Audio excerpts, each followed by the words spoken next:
Like sands through the hourglass, so are the days of our lives? Hello and welcome to another episode of So Are the Days of Our Lives? I'm your host, Olivia Willis, and today we have just a tried and true, my go-to gal, Meredith Casey is back on the pod. Meredith, welcome. Hello, everyone. Welcome back. Thrilled to be back. I'm just beside myself with excitement to have you on the podcast today. A newly married lady, congratulations. The people need to know. Oh my God, thank you. It feels completely different. I feel like a different woman. Everything about you has changed now. Yeah, 100%. This is a very exciting episode. This is my first episode recapping season 61. We are making progress, people. I am determined to get closer to the actual air dates. I believe in my mission. So the episodes I'm currently watching are in October of 2025. So I'm pushing towards 2026. Oh, but so now I have I'm compiling the list of early season 61 episodes, and this is the first one. Meredith, how does it feel? Oh my God, I'm so excited. I love to be the first here on So Are the Days. I mean, you famously were. It's my legacy. It is your legacy. Should this be a tradition of the podcast where every first episode of every season you come back on the pod? I mean, I'm fun employed at the moment. So yes, it should be a legacy. Meredith, it's 1 week that you can't go to work because your husband is sick and you work with children. Hey, so I get that. Give me empathy. I am minimizing your problem and not giving you space. I need space. I need space in your brain and heart, as I always request. We have done the intro questions, the getting to know you questions, your background with Days of Our Lives and soap operas in general now is just that you've watched dozens of episodes. You currently have a Days of Our Lives virtual backdrop on Zoom. So anything else you have to say to the people about Days of Our Lives? So I will say, I think this is my fifth episode. Fourth, or because you've done 2 by yourself and then 1 with Grant. So yeah, maybe 4. So maybe you'll get a 5-timers jacket. Honestly. Okay, period. The thing that's so exciting is that now I know people. Like you're recognizing people. Oh my God, Kiriaki. I'm like, oh, I see you. I know you. Hell yeah. But what's really insane is that I know them, but they're in such different situations than they were before. Like, you used to hate that person. Why are you talking to them? Why are you kissing them? Yeah, why are you fornicating in the pub of all places? There's some surprise kissing in this episode. Yeah, so we're going to get into it. I've genuinely been enjoying it. And I think the longevity of listening to you, listening to the podcast. Meredith is my most loyal listener. Of course. I get feedback. I get feedback when she listens. She's like, loved the episode with Nathan. Okay. Nathan did so good. Shout out Nathan Good. I'm a devout listener. And so all that I have to say is I feel very invested. I don't watch every week, but I will say when you ask me to watch, I do really feel invested. And I think I know. But the other thing that's happening is now when there's new characters, I'm who the fuck? You're get the fuck out of my house. This is not my DOL. What is that? DOYL. That TikTok sound that's who are you? I'm Pam. Who are you? I'm the owner of this house. I'm the owner of this house. Yeah, exactly. That's the vibe. Incredible. Well, I'm so excited. Why don't we just go ahead and dive into the recap? Can't wait.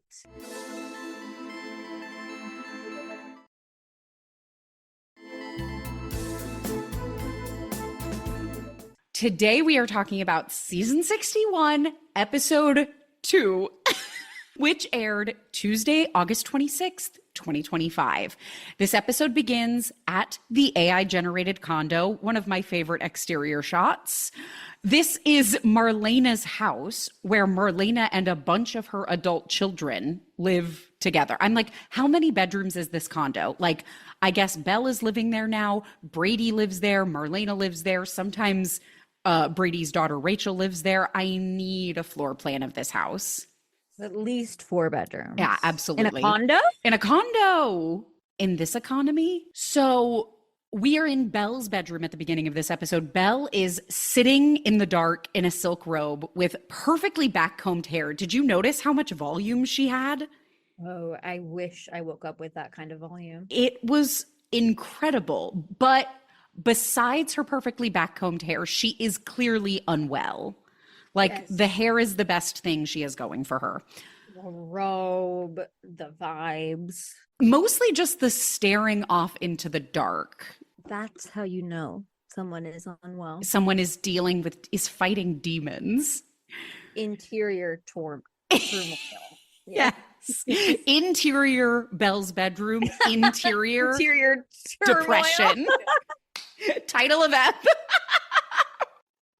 Early contender for title of ep. Okay. That's beautiful. So Belle makes a phone call. She calls Mayor Paulina Price.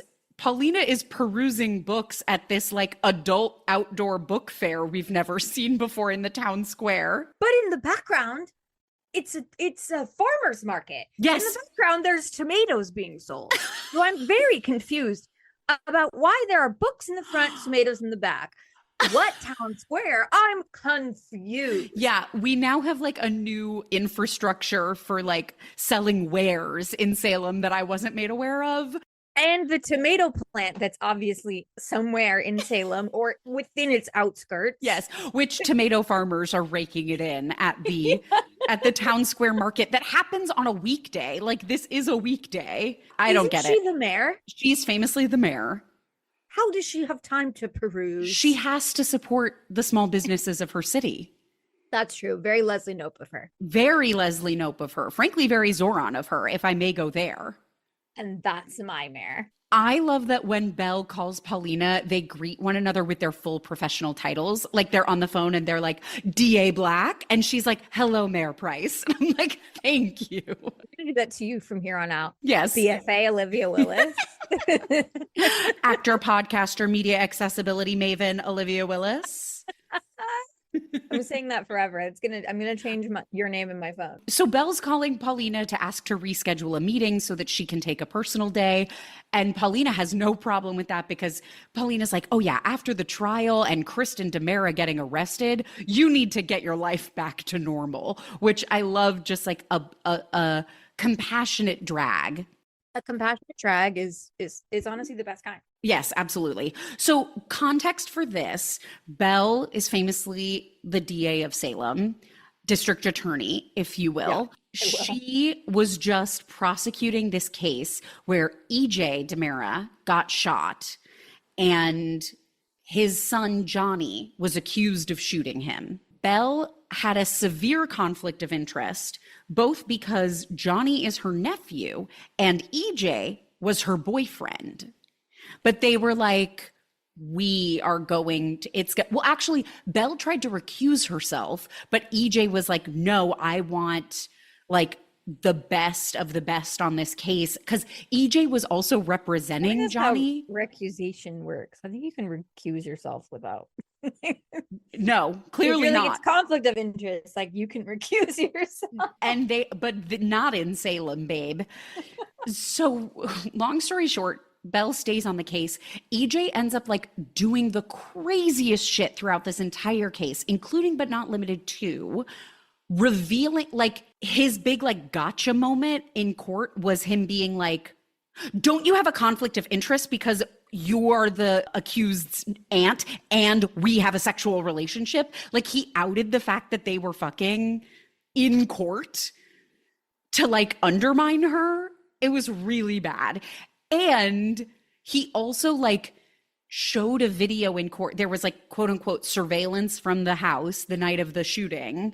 And there was a video of Johnny's wife, Chanel, coming and like yelling at EJ and being like, I'm not going to let you fuck up my family, blah, blah, blah, blah, blah. So EJ introduced that video to like introduce doubt of maybe it was Chanel, but like that obviously pissed off Johnny because he's like, I didn't shoot you, but I also know my wife didn't shoot you. And then they found out that it was a deep fake. Like, there like it was an AI generated video of Chanel. And they did this whole scene in court where Johnny was like, see, the reflection of Chanel in the mirror doesn't match the video. That's how you can tell it's a deep fake. So now EJ is suspected of having created this deep fake of Chanel to like introduce reasonable doubt. But twist, everyone stay with me. Meredith is hiding. I know, I'm sorry. I've been talking for so long. Yeah, it's a podcast. We hate when people talk. Yeah, sorry. So twist, the person who actually shot EJ was EJ's young niece, child, Rachel. Little Rachel, Kristen and Brady's daughter, who runs around with the woman in white in the weird house at Aramid and likes snakes. She has behavioral issues and maybe went into a dissociative fugue and shot her uncle.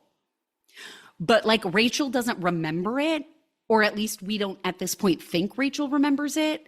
And like EJ had to do hypnotherapy with Marlena to remember it. And so they were like, what are we going to do? Are we going to like send this child to jail? And in the 11th hour of the case against Johnny, Kristen, Rachel's mom, like ran into the courtroom and was like, I did it. So she's taking the blame for her daughter. And now Kristen is in jail. Oh, wow. And that's what you missed on Glee. This child is a child, like 10 or below? 5th grade. Probably 10. Yeah. 10? Yeah. Yeah. Yes. That is crazy. Yes. So that's what's been going on with the trial of the century. So Belle's life is literally in shambles. She like the thing with EJ, like outing their relationship was like disastrous. She almost lost her job. It was a whole thing. Well, it makes sense then that she does what I wrote down in my notes as the sigh of the ages. Yeah, she just heavy. She needs to, in Paulina's words, get her life back to normal. And honestly, you know, amen to that. We're here for you. We stand with you, Belle. Naturally, EJ and Belle have broken up, just to put that out there. It's far too much for It's far too much. Survive. Yes. Next scene, we're in this other like weirdly Floridian apartment complex. Like it's got a big water feature. It like screams Florida to me. But we are at Stephanie Johnson's apartment. Her boyfriend Alex comes out into the living room, wet and in a towel, to get his phone off the charger. And like, does her bedroom not have outlets? I do not understand. Why is your phone charging in the living room? And also, why are you in a towel in the living room? Because he thinks he's home alone, not at his house. But she has a room in their house, yes? Who's she, Jada? Yeah. Yes, but she comes from outside. She comes from the hallway. Like she had left for work. Yeah, Jada comes in. Also, like, I don't mean to control women's bodies, but I'm sort of like, is that an outfit for the police commissioner? It's never once has it been an outfit like for the police commissioner. The tiniest jeans I've ever seen, an 100%. absolutely painted on bodysuit. She is ripped. She looks fantastic. She looks better than I could ever dream of looking. 100%. But I'm always just like, that's what you're wearing as the police commissioner. I don't know. Right. And honestly, we respect and support women's bodies. I thought you were going to say the police. A cab all day. Honey. I was about to be like, don't speak for me. We just want to say, hey. Throw on a blazer. Throw on a blazer. Honestly, like throw on a cardigan. Or honestly, I maybe should just, it's challenging my own perceptions of what a police commissioner looks like. And I think that is the power of Days of Our Lives. Honestly, and that's the power of soaps. And that's the power of it soaps. It challenges your perception of most career. Yes, absolutely. Anyone can be anything. Yeah. So yeah, long story short, Jada comes back in. They do this like awkward, oh hey, and Alex grabs his towel weird, like it's fallen down, but Very it strange. did not fall down. Like he's all of a sudden just grabbing it. And then Jada, the only correct word I could come up with is ogles him. She literally like looks him up and down and is like, ooh, and I'm like, okay, pervert. She looks up and down and then does this very strange, like up to the heavens, down to hell look. Like it's like up and down on the body, up Yeah. to heaven, down to hell. I'm sorry. Like, Let me see if I can reenact this. Okay. Yeah. So we're going up and down the body, Yep. up to heaven, down to hell. And then she goes, sorry. Obsessed. End of scene. Yeah. So genuinely. now we are at Steve's office, which has become a new like go-to set for this show. I'm obsessed with it, which we've never been in before. The offices of the private investigative firm Black Patch. Steve's at his office. He's on the phone thanking someone, I can't remember who, maybe Paul, for a tip that helped him crack a case. I am obsessed with the wall art behind him of just like a generic highway interchange. I love didn't it. Clock that. That's so funny. Obsessed. Nothing says business and private investigation like traffic at night. So Steve hangs up and then he proclaims to the empty room, Philip, you are a bad, bad boy. What an indictment. And honestly, I'd take that from Black Patch. Whew, that's a chilling. real that's word of law if Black Patch is Steve is investigating Philip. Cut to Philip waking up in bed, and he's not alone. He turns to look at who's next to him. It's Gabby Hernandez. Was he in a coma? That night or recently? He wakes up like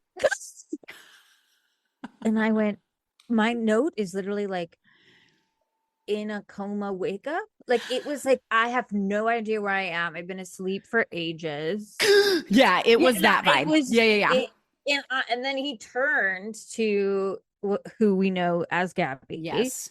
And he starts speaking to her. He goes, well, good morning to you, or something like that. In a quite familiar tone. Yes. And I had this moment of like, are we in a coma? Like, you know how people have dreams in their comas? I wonder, they do sometimes do these fake outs where people like wake up in surprising situations and then they like wake up from the dream and they're like, oh, it was a dream. But they like do a fake out for the audience. So I think they were maybe trying to set it up like, is this actually real? Maybe this is a fake out, but it was real. I didn't understand the conceit. And that's why you have to be watching more regularly, Meredith.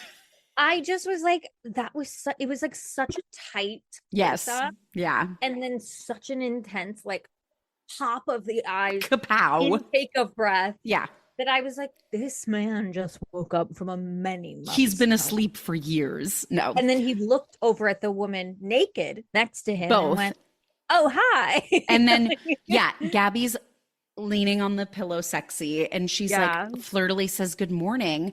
They stare at each other for I counted 8 seconds of swelling music before the scene cuts out. And we go to like sands through the hourglass, so are the days of our lives. We go straight back to the hotel room with Philip and Gabby as they debrief their unexpected hookup, which unless I fully blacked out, which I'm not saying is outside the realm of possibility, they did not actually like do this on the show. Like this is the first time. I didn't even, so they basically, we hear that they had lunch, which turned to dinner, which turned into a nightcap, etc., blah, blah, blah. But like, that was not, those were not scenes on the show. Like I didn't know they were going to get lunch. So this is like a true surprise. So Gabby tells, I love this part. Gabby tells Philip she's not usually so impetuous, which I did look up just to be safe because I have run into a couple of situations where people use words that are not actual words. And I was like, is this the right use of the word impetuous? I look up the definition, Cambridge definition, likely to do something suddenly without considering the results of your actions. So I say, okay, I'll allow it. Philip Nice then, work, writers. yeah, of course. Philip then goes, well, actually, maybe hold your horses, because Philip then goes, he admits he also has a history of jumping into bed without thinking. And then Gabby's like, are you slut shaming me? Who said I wasn't thinking? And I'm like, I'm sorry, you, when you refer to yourself as impetuous, we've backed ourselves into quite a corner here. Supporting women is hard. You cannot call yourself, oh my God, if I've said this once, I've said it 1,000 times. You cannot call yourself impetuous and then say, who says I wasn't thinking? Who says I wasn't the definition of the word I just used? Who says I wasn't impetuous? You're nuts. This is gaslighting. And women can be gaslighters too. Gaslighter. I don't know. Thank you. There I don't know any of the other words. I like really did that thing where I was like, if I take a breath, they'll come, and they didn't. I could hear it in your brain. I was like, yeah, I was really like, working for nah. I'm sorry to the chicks. Yeah, I just, whatever. Gabby and Philip make out. This is going to be a thing moving forward. Heard. Yeah, it felt a little like, okay. Yeah, I guess these two are fucking now. Side story of the ep. Yeah, definitely. Yeah. Back in the square, Paulina is lost in the newest romance novel to take Salem by storm, pun intended, One Stormy Night by Anastasia Sands. At the farmer's market. She is getting hot and heavy at the market. Her husband, Abe, has to literally tear her attention away from it. She says she's going to need one of those Japanese folding fans if she keeps reading it. I have that written down 3 times. What does that mean? Did we need to identify the nationality of the fan? Like it. Oh, it's just a regular fan? I mean, let me look up what is a Japanese folding fan. Are they particularly good at cooling your underwear? They're just, when you think of like a fan that goes out, that you like flip out, that's what that is. Like a clap fan. Yeah, but when But its just a primary regular- use is for cooling and not for going, yes, queen. Yes, queen, of course. Yeah. That's crazy. I truly was like, I'm writing that down because I'm sure Olivia will have looked that up. Yeah. And told me like it's a different thing. It's not. It's just a fan. Why do we could have just said fan, honey. I'm going to need a fan. I'm going to need to cool myself off. You're going to need a fan if you keep reading that for your vagina. I'm going to need one of those Japanese folding fans. Obsessed. Are you Obsessed. kidding? She can do no wrong. So Paulina and Abe, they make plans to have breakfast after her meeting she has with Jada. She blows off the book before setting it down and leaving, which I thought was a hilarious button for her. Abe's a little freak and picks up the book and turns to a random page in the middle and is immediately gooped. You found it. You found the part that she was reading. There's smut on every page, I think. I think literally this is just, so One Stormy Night is like the 50 Shades of Grey of Salem right now. Got it. Yeah. Okay. So everybody, it's the talk of the town. I feel like that's sexier for women than it is for a man in the middle of a farmer's market. No, everyone is getting in on the One Stormy Night action. Am I being gender binary right now? Do you mean it's like not hot for a man to read smut in the farmer's market? No, I just feel like if you talk about Twilight in the world of smut, when you talk about like 50 Shades. I'm sorry, maybe I have to stop you right there. I don't think we talk about Twilight in the world of smut. Twilight is smut. Twilight is not smut. Twilight's not even a romance novel. Have you read all 4? I know they like get freaky, but that's not like the book.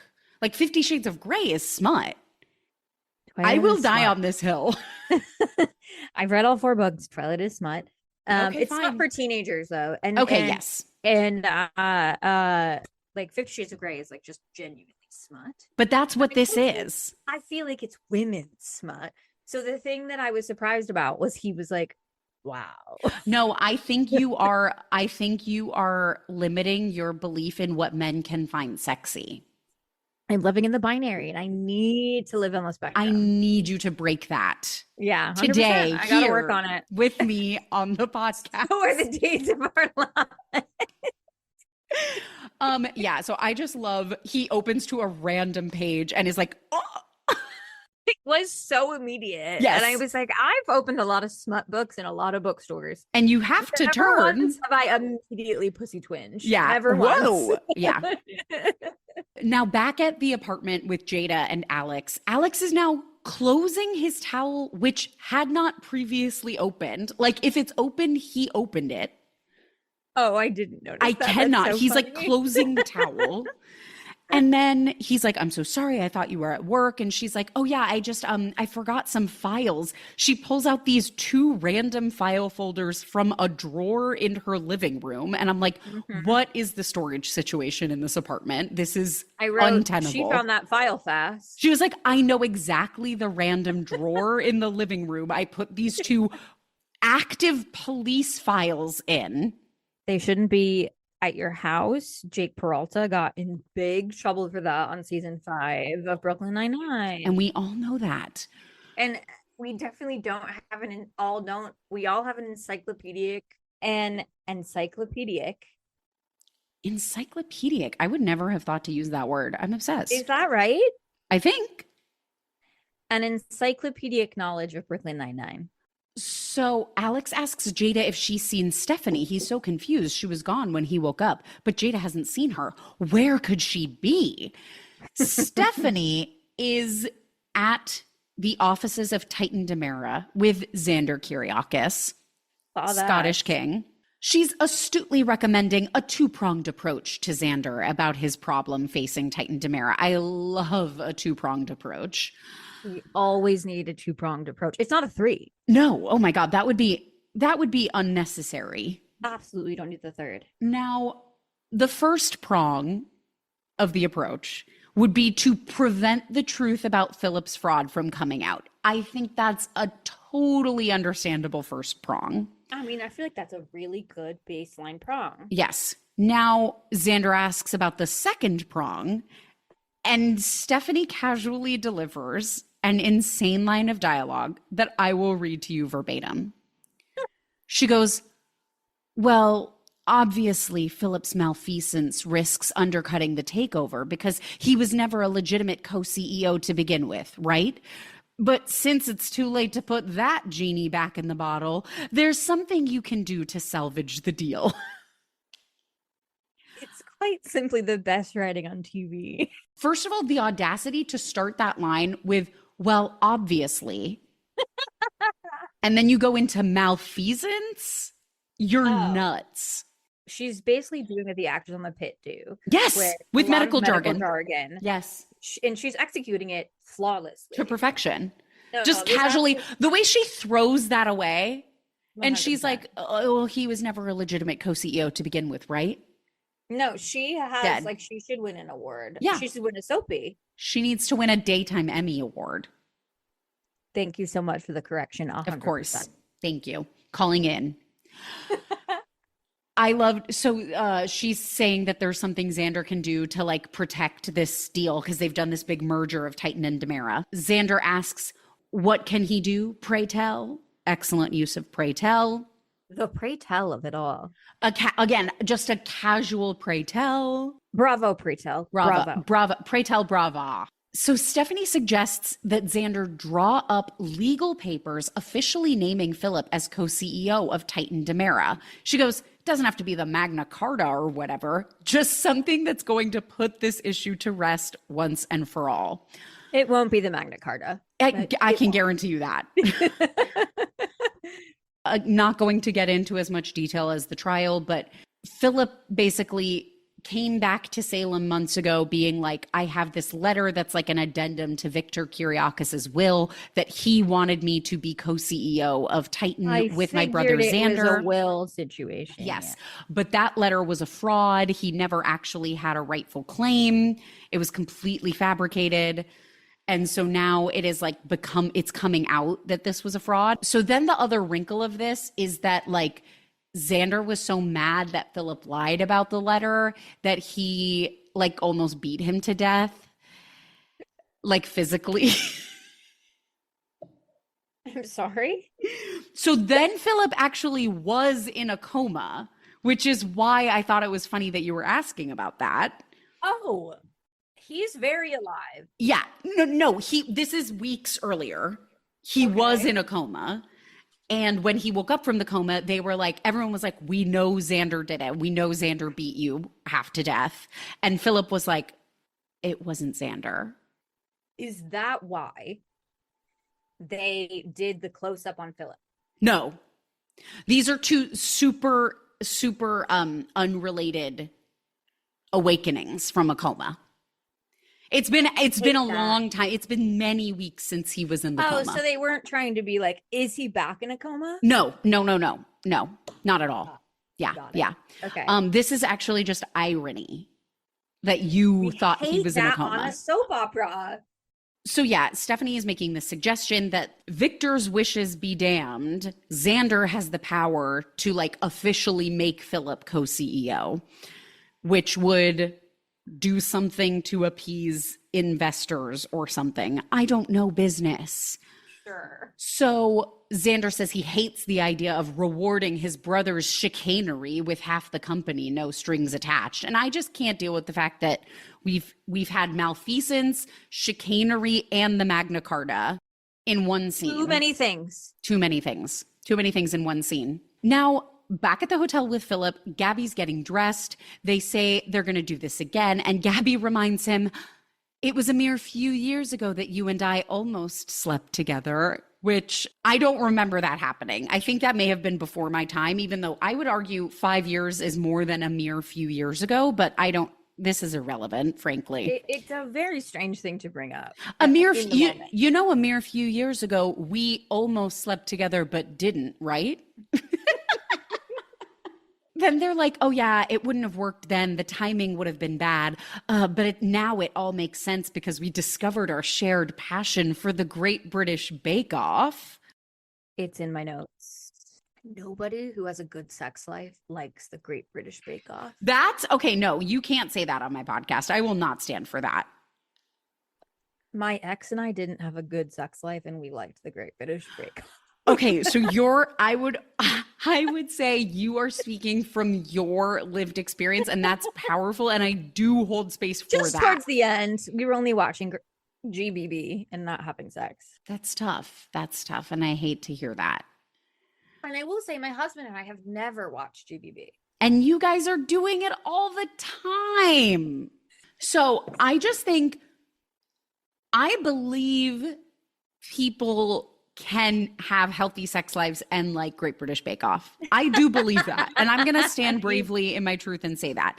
But That's great. I don't think two people at a lunch that turns to drinks, that turns to dinner, that turns to a nightcap, they look at each other and say, you like Great British Bake Off? I like Great British Bake Off. And now it's like, it's on.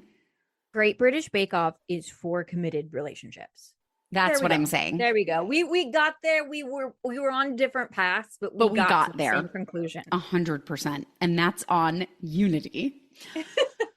So whatever, they make out again. Gabby gives a very casual ciao and then goes to open the door to leave and runs into Belle lifting her fist to knock on the door.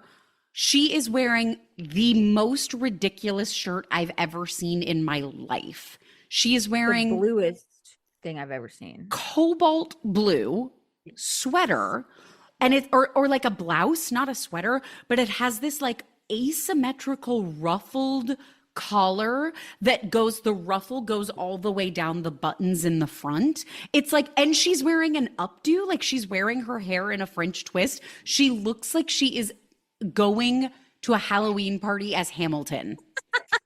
She is Ruffle Girl in my notes. She is Alexander Hamilton. Like, I just want to be like, you're having a hard day emotionally, and like this is the ensemble we end up throwing together. Maybe Whatever Buffalo's happened super to confident. a messy bun and like a crew neck sweatshirt? You know what? That's honestly a really good question. So yeah, I just she comes in full Hamilton, and they Gabby and Belle do an awkward like hi bye. Very say no to this. Yes, she said, Lord, tell me how to say no to Say this. no to this. So yeah, they do an awkward like, hi, bye. And Gabby like scampers off, and Belle gives Philip a knowing look, As as the one knowing does look in this situation. must be an audition for this show. Yeah. Like it has to be part of the self tape. Yes, like, it absolutely. has to be. Just looking Give at us someone your and going, best knowing look. Yeah. Totally. Now we're at the police station. Paulina joins Jada, Police Commissioner Jada, for their meeting. Paulina wants to talk about AI. They've used it so many times before this. You can't see this, but the notes are in caps. You can't complain about AI in the text if you're using AI in your photos. Oh, yes. Oh, that's what you mean. Every exterior shot is AI generated. But here's my thing.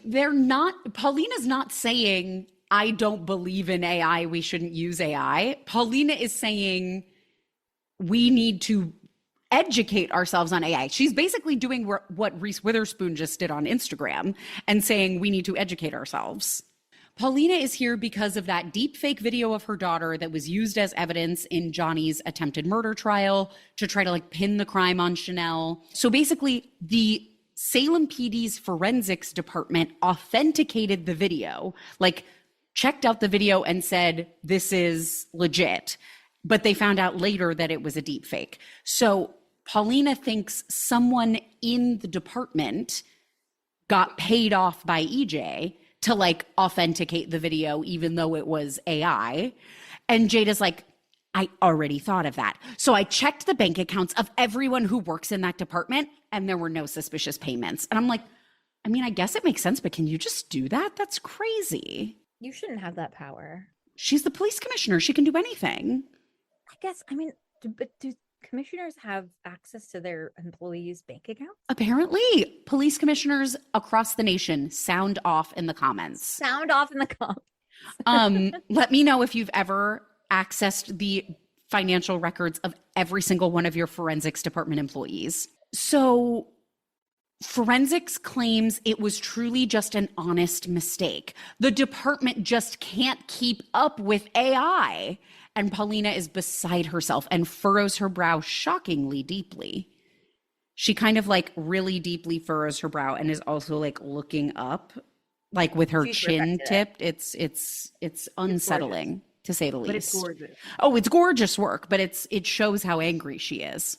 Now, Gabby sneaks back into her house, and her daughter, Ari, comes out very upset that Gabby didn't come home last night and didn't respond to her calls or texts. Now, Meredith, this is my first time talking about Ari on the podcast. Right. It's my first time meeting her. Mm-hmm. So Ari is famously Gabby's daughter. Ari is one of the most recent, I will say, victims of soap opera rapid aging syndrome, which they do, where there's like a character who's like a child, and then one day it's like, Ari's 18 and she's going to college. And it's like, well, her mother is still 29. So when did that happen? The two of them next to each other, like, they look comical how exactly the same age these two women look. No, the way that I have like, don't speak to your mother like that. That's your best friend. Like that is not, that's not your mom. No. Why are you doing this? Even if Ari was significantly younger, don't speak to your mother like that. Slut shaming your mother? I was also just like, how familiar they are with each other. I would just, if my mom came in late, I'd be in my bed. I'd be like, thank you so much for housing me. Like, That's not true. If Cindy didn't come home and it's the next morning at 9 a.m., you would be like, where were you? I would have said, where were you? I wouldn't have been like, the attitude was crazy. Ari has an attitude. A stands for attitude. But also, helpful context, this mirrors, so maybe like a couple months earlier when Ari like first came to town, Ari like stayed out all night hooking up with some random man. And Her age? TBD, actually. Nobody, Jesus. I still don't know how old Doug Jr. was supposed to be. But so this is like a mirror swap of like now the roles are reversed and Ari's pissed that Gabby didn't come home and Gabby's like, I'm an adult. I can do whatever I want. Oh my God. Yeah. So it just goes to show that they are two sides of the same coin. Okay. Understood now what they're trying to achieve. Yes, absolutely. I was just like, don't speak to your mother like that. Well, I loved, Gabby's like, I'm sorry I didn't respond to your calls. My phone died. And Ari's like, you were somewhere where there was no charger? Where were you? An igloo? Right. Like, I was like, you jumped to igloo? So Gabby just wants to get to work, but Ari demands to know why Gabby didn't come home last night. Yeah, Ari's really on a tear.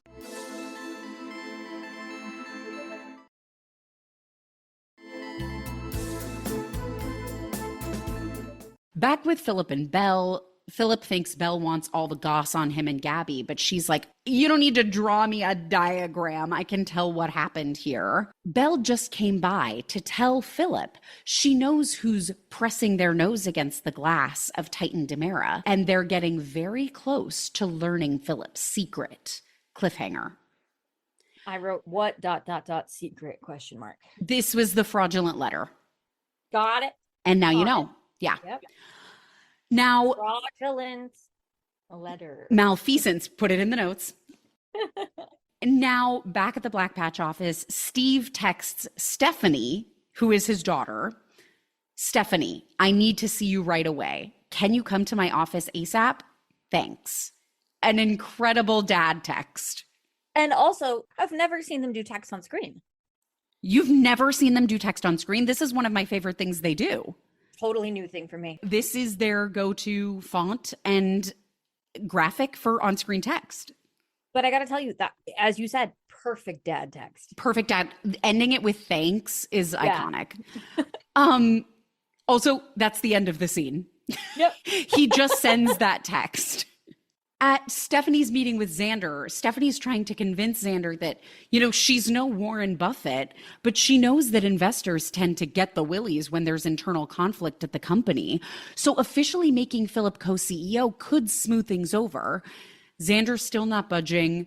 So Stephanie reminds him that if the deal falls through and Xander didn't, so if the deal falls through, meaning like Titan can't actually acquire DiMera, I guess, and Xander didn't do everything in his power to protect Philip's position in the company, Philip might just be angry enough to actually report Xander for that brutal assault that Xander suspected of having committed against Philip. So that's the thing. Basically, I don't know if I finished closing the loop on this story. When Philip woke up from his actual coma, not the sleep coma as described at the beginning of this episode, everyone was like, we know Xander's the one who attacked you. And he was like, nope, it wasn't Xander. And Xander's basically like, why didn't you turn me in? And he's like, we're brothers. We have to stick together. So like, Philip, I think, genuinely did like do it out of I don't know if it's genuinely out of the kindness of his heart or if it is strategic. But basically, Stephanie's like, if Philip had something to hold over you, that would be a good time to report it. This gives Xander pause at the end of the scene. Back at the meeting with Jada, Mayor Price is committed to ensuring the police department gets caught up with AI technology. I can't. And I just love this diatribe. I cannot. It's too much. She's saying we have to get caught up and our forensics department needs to be using cutting edge AI technology. No, I just can't. I just love, so she's like, I will ensure the police department gets AI training. And Jada just goes, that would be helpful. Thank you. That would be helpful. Now we're going to pivot. Paulina's super relieved that her daughter Chanel is no longer a suspect in the shooting and that Kristen's getting sentenced soon. Paulina refers to Kristen as that two-timing, scheming. I've run out of adjectives to describe that woman. And I'm like, you only used to. I feel like we could have got blonde, maybe could have been. We don't need a thesaurus for more. There's more in the noggin. I just love. Then Jada casually fires back, unscrupulous, and I'm like, well, there's another adjective. Paulina thinks the whole DiMera family, they're just Cains and Abels and Judases. Not an adjective, but a good, vivid description, a vivid biblical description. And then Paulina's like, you'd be a fool to trust anyone with the last name DiMera, except, of course, my daughter and her lovely husband. Yeah. Clocked. Clocked. Self-clocked. Now, Gabby's with Ari. She doesn't want to explain herself to her daughter. She's an adult. But Ari reminds Gabby that she reacted the exact same way when Ari stayed out all night recently. And I want to be like, right, but you're 18 and I'm your 29-year-old mother. Then it like basically when Ari like connects the dots of like, I did this recently. And then she's like, oh my God, you had sex. Oh, and she's like extremely grossed out. Okay, I know my opinions on mother-daughter relationship have been controversial up to now. Yes. But there should never be a moment where you're talking about your mom having sex with somebody else. This is what happens when you have a 4.5-year age gap between mother and daughter. They connect on issues such as sex and intimacy. It's so crazy when your mom graduated the same year that you did. Yes. When you're in the same class as your mom in high school. When you're reading Catcher in the Rye at the same together. time. Yes. People just really riff off each other. Exactly. Yeah. It's very funny. Ari's like grossed out. Gabby's like, oh, it just sort of happened. And then Ari's like, well, I'd better be held to the same standard as you the next time I stay out with a guy. And I'm like, not how this works. No, not how that works. And Gabby's like, I won't freak out as long as the next guy you hook up with isn't some sketchy bad boy who owes money to loan sharks. That was a specific situation that did happen. I figured that was, but I thought it'd be funny if it wasn't. Called upon a lived experience. And then Ari's like, she goes, I refuse to go back to dating those normal guys who wear quarter zips and intern for state senators. And I'm like, go back? What are you talking about? This is your history? Jesus, how many state senate interns? Aren't you 16? She's 18. She literally just graduated from high school. She's never, ever dated an intern for a state senator. Yeah, I'm like, how many fucking statutory interns at the state senate are we dealing with? We have to know because we're not nominating that guy for any further position. No, you're out. Even Salem must have boundaries. Gabby makes a remark that Ari's dads are going to have a handful with her when she moves back to Arizona for college. Reveal, Ari has 2 gay dads. Obsessed. Amazing. So they are a beautiful blended family where Gabby is the mom. Will is the biological father. Will is married to Sunny. And Ari usually lives with Will and Sunny in Arizona, but she has recently moved back to Salem, and dun dun dun, Ari reveals she's decided she's going to stay in Salem for college. And Gabby is shocked and thrilled, and all is forgiven. I saw that, but Gabby did give birth to her. Correct. Got it. Okay. Yes. Not that it matters. Mothers come in all shapes and sizes. Beautiful, beautiful sentiment. Now, Philip is demanding names from Belle of who's investigating Titan and DiMera. He gets very intense, and Belle gazes off for a flashback of Steve telling her that he's looking into it and he's heard rumblings of Philip's unethical behavior. Belle comes out of the flashback. She refuses to tell Philip who it is who's investigating, but she wants Philip to just come forward before it comes out. And Philip insists it won't come out if she tells him who it is so he can put a muzzle on them. And I'm like, you are a fucking terrifying person. Freak. Scary, scary, scary. And then she doesn't budge, and he can't believe it. After all the favors he's done for her. The way his mouth opens. It is very big. After all the favors. This is not IPA. Yes. Like, you don't need to show us the vowel. Yes, I do. My favorite thing about the actor who plays Philip, he comes to play. He's like a clown. He puts the play back in the room. And represents Minneapolis theater, specifically children's theater. He's the Dean Holt of the cast. He's the Reed Sigmund. Yes, totally. Yes, yeah. Yes, absolutely. Because that I've never seen someone unhinge their jaw like that. And he has like the most ridiculous facial expressions. Yes. Is it addressed or is that just who he is? I think he just wants to have fun at work. And who am I to begrudge him that? And honestly, you know what? If you can do it, who am I? It's called a play, Meredith. We are at play practice. Yes. Yes. If we cannot have a sense of humor about this, then what are we doing? Do not take yourself too seriously. That is his message. Pretend. Yes. You know what? Now I fuck with him. Now you've come all the way around. This man might be my idol. Basically, he like, Belle's upset. She tries to leave. And then he like immediately does a 180. And he's like, wait, don't go. I was a jerk. And he's like completely changed his tune. And honestly, I believe every second. Yes. Love you very much. Yes. This man who plays this character. Yes. Back at the Titan and DiMera office, Alex comes in. He's dressed for once. I'm shocked. I haven't seen this man in a shirt in like 20 episodes. He like barrels into the room complaining about traffic on the interstate, which is just such hilarious general language. But also, like, don't they live in a suburb? Man, did you get caught in that traffic on the interstate? It's so... What? Did you catch the ball game last night? Like, that's... It looks like rain today. Literally just so like it's just generic language. But Xander is not in a mood to talk about traffic. He's pissed after his meeting with Stephanie. He gives the full recap and he's like, hiring Stephanie was a waste. He could have found that half-baked idea on Quora. Hasn't been relevant since the early 2000s. That's where he's going for business advice.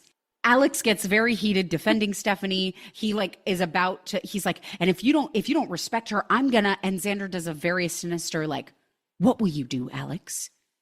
Quit? And the way he says it makes it seem like Alex like can't quit, but like he can. I don't know why he's being so sinister.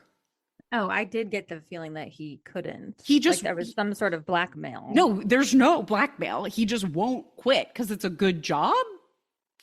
I'm going to start talking to people like there's blackmail. More sinisterly. Just going to be really sinister when I say 100%. Good call.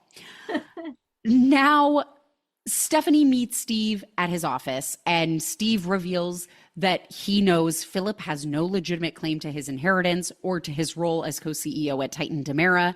And he goes, but you already knew that, didn't you? And Stephanie gives him an extremely frank look. You got me there, is the vibe. Again, just basically a 2-line scene. We are leaving Black Patch. 2 lines and an expression. Yeah. Yeah. That is the formula for a perfect scene of Days of Our Lives. 100%. Paulina meets Abe back at the market in the town square. And she's like, I hope you got me some Toni Morrison. You know, she is my literary idol. Toni Morrison shout out. Okay, literacy. Abe's like, you'll have to find out what I got you when we get home. Parentheses, freak. Abe is a capital F freak in this episode. Got her the smut. Then Paulina suggests they go to the bistro because she wants the burrata appetizer. It is morning. Are we having burrata in the morning? At 11 a.m.? I would argue it could be earlier. People are like, it might be closer to 9. people are just waking up. arriving to work.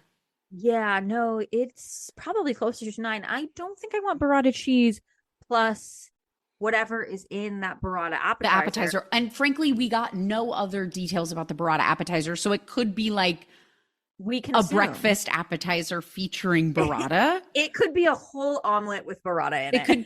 It could be like an egg burrata. Oh God, the texture of that. I was about to say a hunk of burrata with an egg on with top. like a cracked over easy egg. Whatever. Yeah. Okay. Days of Our Lives writers, please give me more details about the burrata appetizer. What is a burrata appetizer? And is it for breakfast?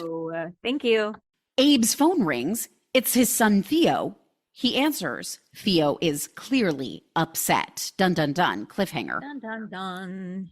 Back at Gabby's house, Ari is on the phone being kind of weirdly flirty, talking to her dads. Did you pick up on this as well? I was very confused. I did not understand who she was talking to until she started talking to her mom. Yes. So she's like on the phone and she's like, even her body language is like really flirty. She's just like, oh my God, thank you for being so understanding. Okay. No, I'm going to come visit. Okay. So at the end of the call, Ari hangs up and she's just like, my dads are the best. And it's just like, yeah, why do you talk to them like that? Just because they're gay? Also, as a woman who like has had a father who's had a same-sex partner. You have a gay dad. Say it with your chest. I'm just saying you don't immediately go to like my dad's. You're like my dad and his partner. Like it's very weird. So basically, Sunny and Will basically raised, like Gabby has always been in Ari's life, but like Will and it's Sunny not like are she has a stepdad. Correct. Like got it. Okay. I don't think, because Gabby would have to like waive parental rights for Sunny to like officially adopt Ari, but it's like in the laws of Salem. Exactly. But like Will and Sunny, she lived with them like basically her entire childhood. Like birth to now. Yeah. Basically. They have always been her like primary just, like, caretakers. there. And like they have a makes sense. healthy co-parenting relationship.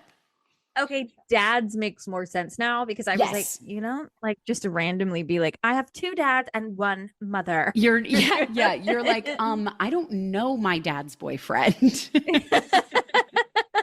Who knows if he has one? Yeah. No, this is a different dynamic. So that makes more sense. It doesn't make sense why she's like flirty giggling with them, but whatever. So Gabby has already started planning weekly girls' nights for them once Ari starts college. She promises to give Ari space. And then Ari dramatically reveals she won't need space. She's decided to live in the dorms. And I'm like, why is this dramatic? She didn't say, I'll just give you space. She went, I'll give you bubble tea and space. Bubble tea and space. The two things a girl needs. The 2 things a growing girl needs. Yes. Gabby's like weirdly taken aback that she wants to live in the dorms, but she understands. This is when, so given the burrata appetizer, I was like, what the fuck time of day is it? And then Ari's like, ooh, I gotta get some breakfast. And she leaves. And I'm like, okay, so it is still morning. Back with Philip and Belle, Philip has decided he's going to start being a friend. He wants to hear what's going on with Belle because she's clearly not well. Belle flops down onto Philip's unmade sex bed, which is pretty unfortunate. She reveals she just misses EJ. No matter how much she wants to hate him, there's a part of herself that still loves him. Toxic girl. She lives for the drama. Don't be like TFP. Get out of the break the cycle. Belle is dealing with a lot. Her father recently died. She had this awful public breakup. And now like she had thrown herself into this trial. And now that the trial's over, she's untethered.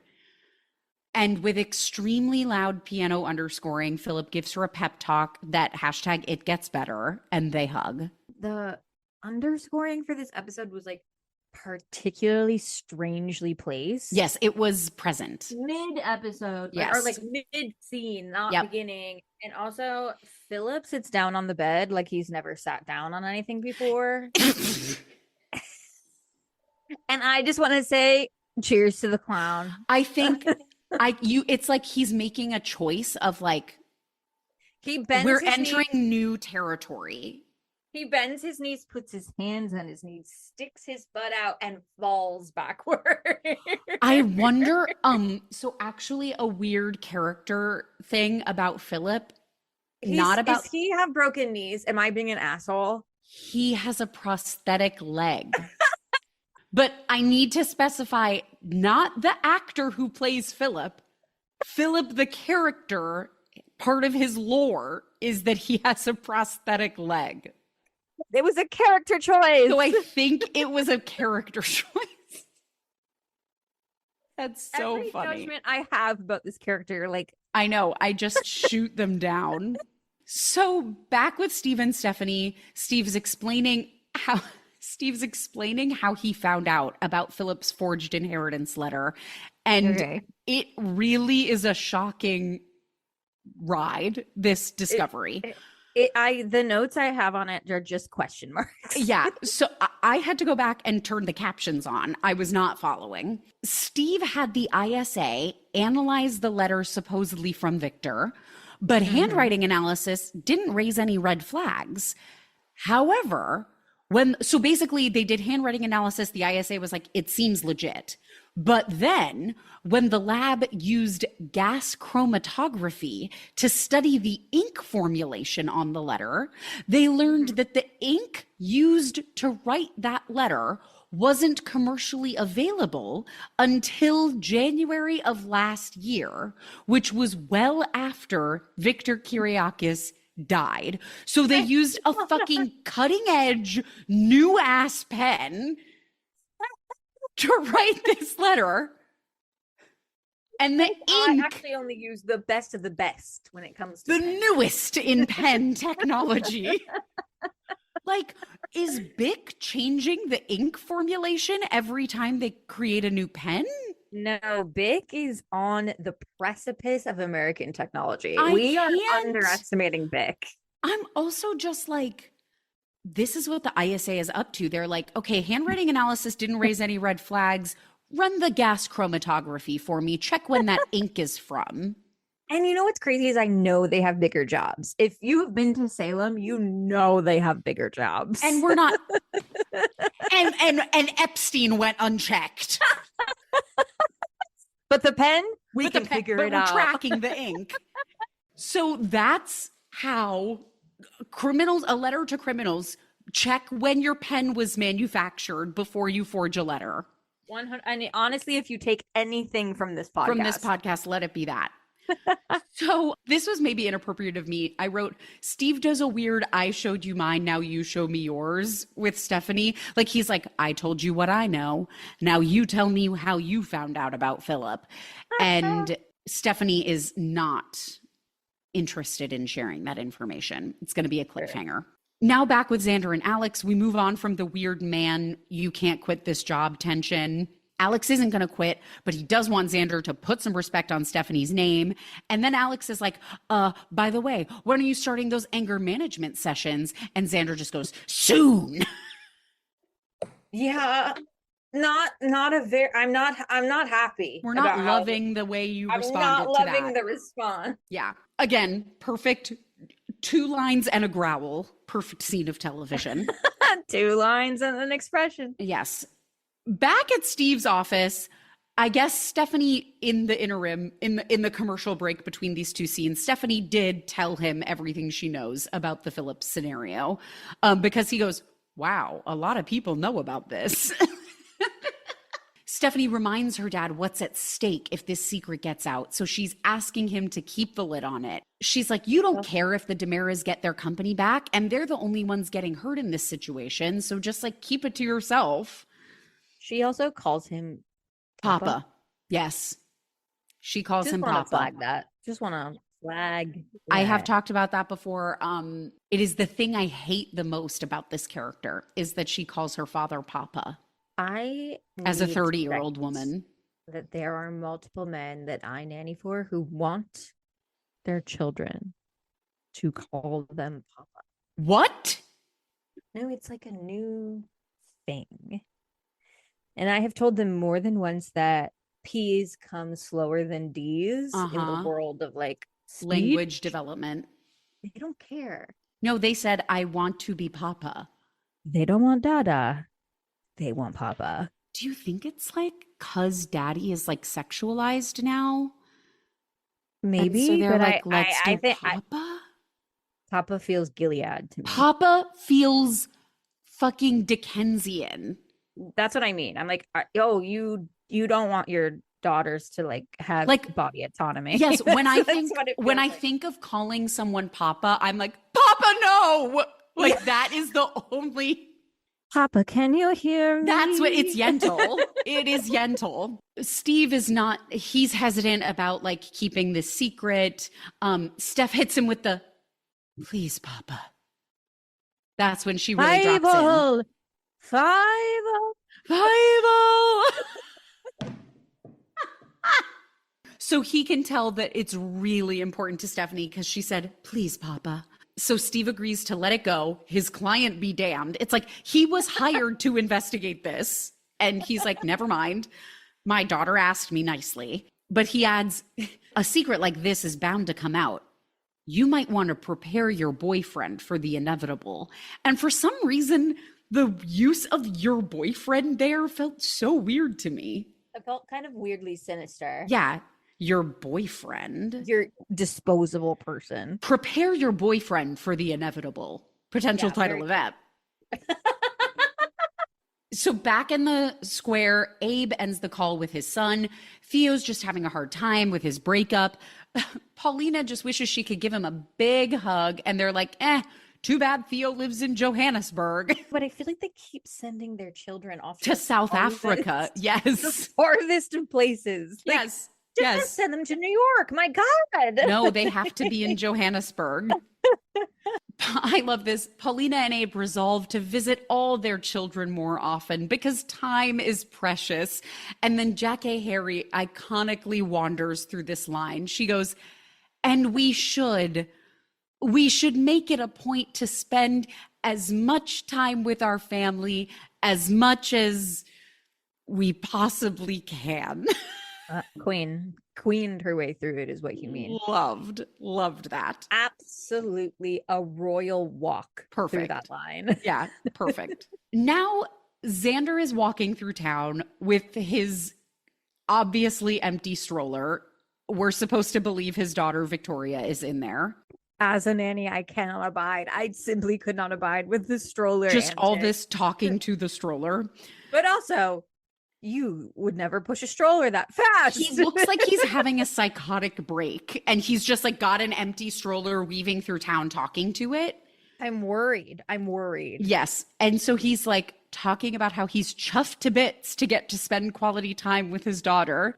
Then Xander starts like extremely eerily projecting his villainousness onto his child. He's like, everyone at the office expects me to be nice to Philip, but cheating, lying, and swindling shouldn't be rewarded with kindness, right? I knew you'd agree. And I'm like, no, the baby did not agree. Also, like, I love when people speak to babies. I know it's really good for their development. This is not that kind of good developmental. No, we don't need to talk like that. No. I knew you'd agree with me that I should never reward my brother's chicanery with half of the company. Also, how old is this child? Less than 1. Like her first birthday is coming up. Oh, so she would be like babbling back to him. There's right, no, but the stroller is empty. What I'm saying is the stroller is empty. Like that is the least convincing plot device. It's like the same vibe when they have like empty coffee cups and like the way they set the coffee cup down, it's like so clearly hollow. Yeah. Like this stroller he's pushing around is so funny. That child, their head is knocking up. Yeah, exactly. On these cobblestone streets, my God.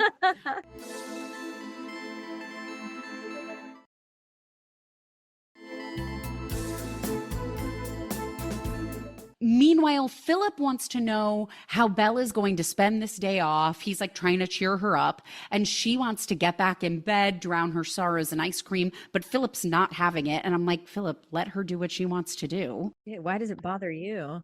Philip decides they're going to play hooky together. And then they have the weirdest couplet of dialogue of this entire episode, and that's saying a lot.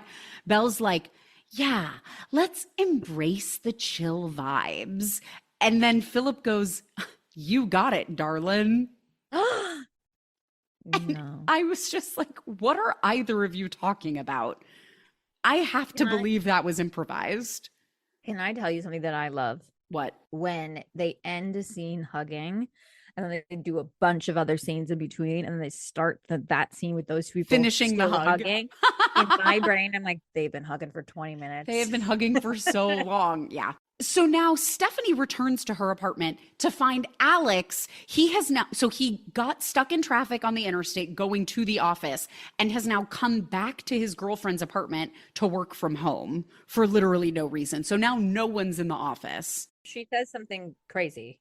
Mi casa es su casa. Concerning to me. Deeply, yeah. So he's basically like, I figured I'd work from home. I hope it's okay. I'm working from your home and not my home. And she's just like, oh yeah, mi casa es su casa. And I said, guys, come on. It's the fact that it I know I'm not imploring her to do a dialect, but I am like, mi casa es su casa. Yeah, like, it's the whitest girl way crazy. you could possibly say it. Yeah, for sure.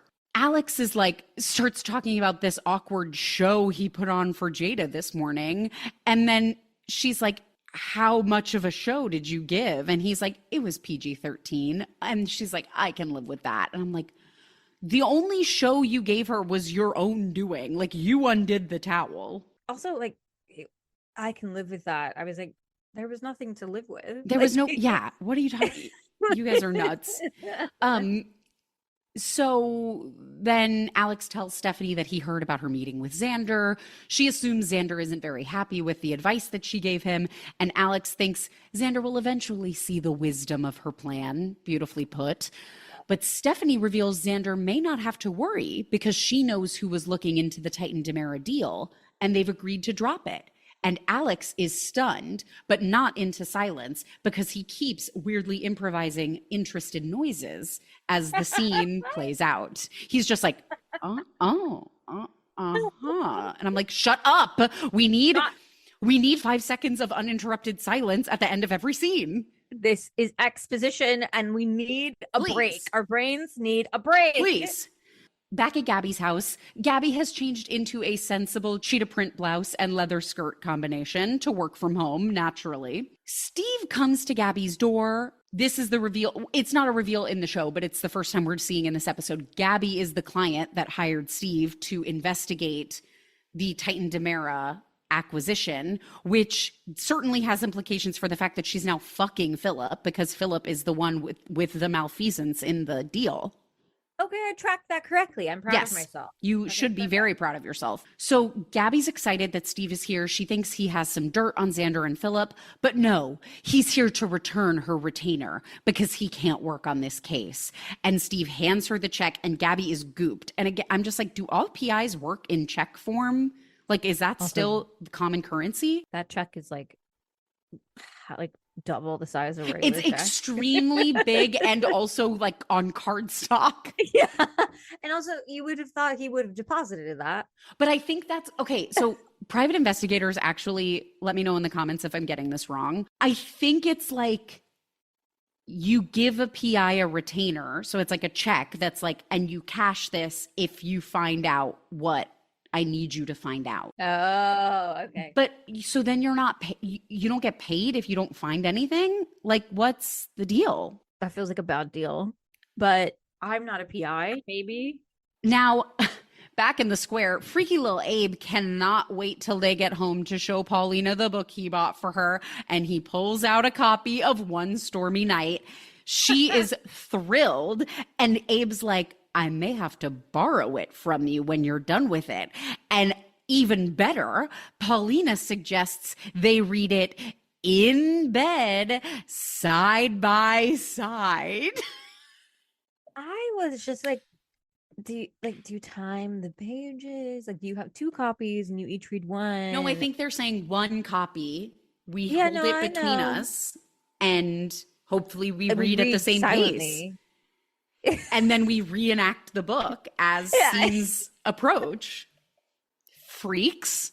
Honestly, I mean, when you're in your 60s, You have to keep it fresh.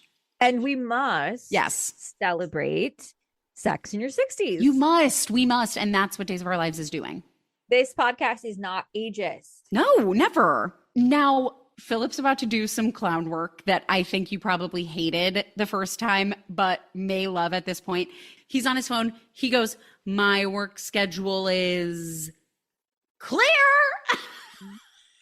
I'm telling you, he's the Reed Sigmund. He is playing. He's in a children's theater. He just read the book Free Play, and he said, I'm doing that. He's in a TYA production of Days of Our Lives. He's doing The Artist's Way, and this is part of that. His morning pages are crazy. Are full. He asks Belle where they should go, and he's like, art museum, tiki bar, extremely different vibes for a day off. Art museum, tiki bar. Yeah, like talk about a two-pronged approach to a day off. Honestly, would love a art museum to with tiki a bar. Tiki bar. There we go. Cowards make that happen. Belle's remembering. She's like, this reminds me of when you convinced me to cut class in high school. And then Philip's like, that never happened. And then it all comes flooding back to him. He's like, oh, second period, Ms. Weber's class. And I'm just like, you remember it was second period? What are you talking about? Philip's like, you were such a goody two-shoes. And then Belle's like, all you had to do was say horses, and I was there. Horses. Horse girl. Look at her shirt. Of course, she's a grown-up horse girl. Of course, you're an adult horse girl. And then Philip's like, oh, wow, horse riding. I haven't had a ride in forever. And then Belle's like, except for last night. Gross, disgusting. But then she's like, I'm not a goody two-shoes anymore. I can make sex jokes. I'm just like, this is painful. But did he ride her? Like, that's what she's implying. Have a ride.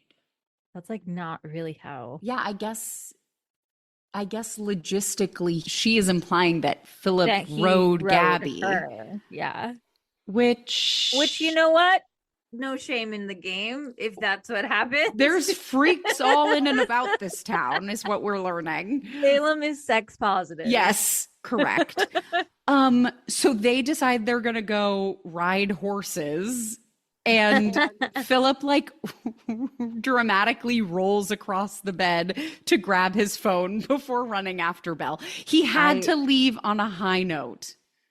I know. And like, I am going to tell you in my notes, it says stupid bed spin. Yeah, it was very like parkour. Like that was the energy behind it. But honestly, no, I think I've come around on him and I'm just sort of like, you know what? Make work fun. Yeah, make big. And that's on making choices. Make a splash. Yes, I love that. Day. I love that. Yeah. Enjoy your day. Now, Xander continues his descent into madness, talking to his daughter's empty stroller, where he's like, now he's talking through the teddy bear to Victoria. So he gives Victoria the teddy bear, and then he gets a text. He reads it aloud. He goes, Xander, it's Dr. Evans. Just wanting to confirm our appointment for tomorrow. Then Xander sighs and tells Victoria if he doesn't want to lose custody of her, he doesn't exactly have a choice. So these are the aforementioned anger management sessions. Oh, I see. Yes. I am scared for Victoria. As is the rest of the town, hence the anger management classes. I don't think she's in safe hands. Trust it. I don't think she's in the stroller. I don't think she's in any hands at the moment. I don't know that she exists. Victoria is a figment of Salem's imagination. Yes, correct. She's going to be Ari's age in the next episode. Exactly. And she's like, you can't make me live at home. I'm moving into the dorms, Dad. She's like, it's still talking to her stroller. Yes, exactly. So now, smash cut to the pub. Jada is picking up food from the pub. She spots Ari reading One Stormy Night. Everyone in town is reading it. And Ari goes, it's everywhere on social media, which you love to hear. Yeah, that's what books do. Yeah, they go everywhere on social media. Yeah. Jada's surprised to see Ari reading it. It's pretty racy. And Ari's like, Yeah, it is. But also the writing is amazing. And then she's like, I can't find any information about the author. I wonder if Anastasia Sands is her real name. And Jada shrugs cheekily because Jada knows It's Jada. that no, it's Stephanie, Jada's roommate. Oh, yeah, okay. That actually would have made way more sense. But I guess Jada just needed to get something from the pub, and Stephanie was, I don't know, doing whatever. Stephanie was the one who... We're actually about to go to... Stephanie was the one who came up with the two-pronged approach. Yeah, okay. And who has the boyfriend Alex at home. Yeah. So we're actually... Now we're going back to Alex and Stephanie. They always, whenever they're in a scene together, they are like holding one another, like they're so close. They're clutching each other at the Titanic crash. Alex has 100 questions for Stephanie. He's like, who is the person investigating and why are they dropping it? And also, how did you figure this out? And Stephanie can't tell Alex anything more than that it's all going to be okay. And Alex is frustrated that she won't tell him, but she assures him he can trust her. It's going to be fine. Finally, last scene of the episode, Gabby is just stunned that Steve is quitting and he won't tell her why.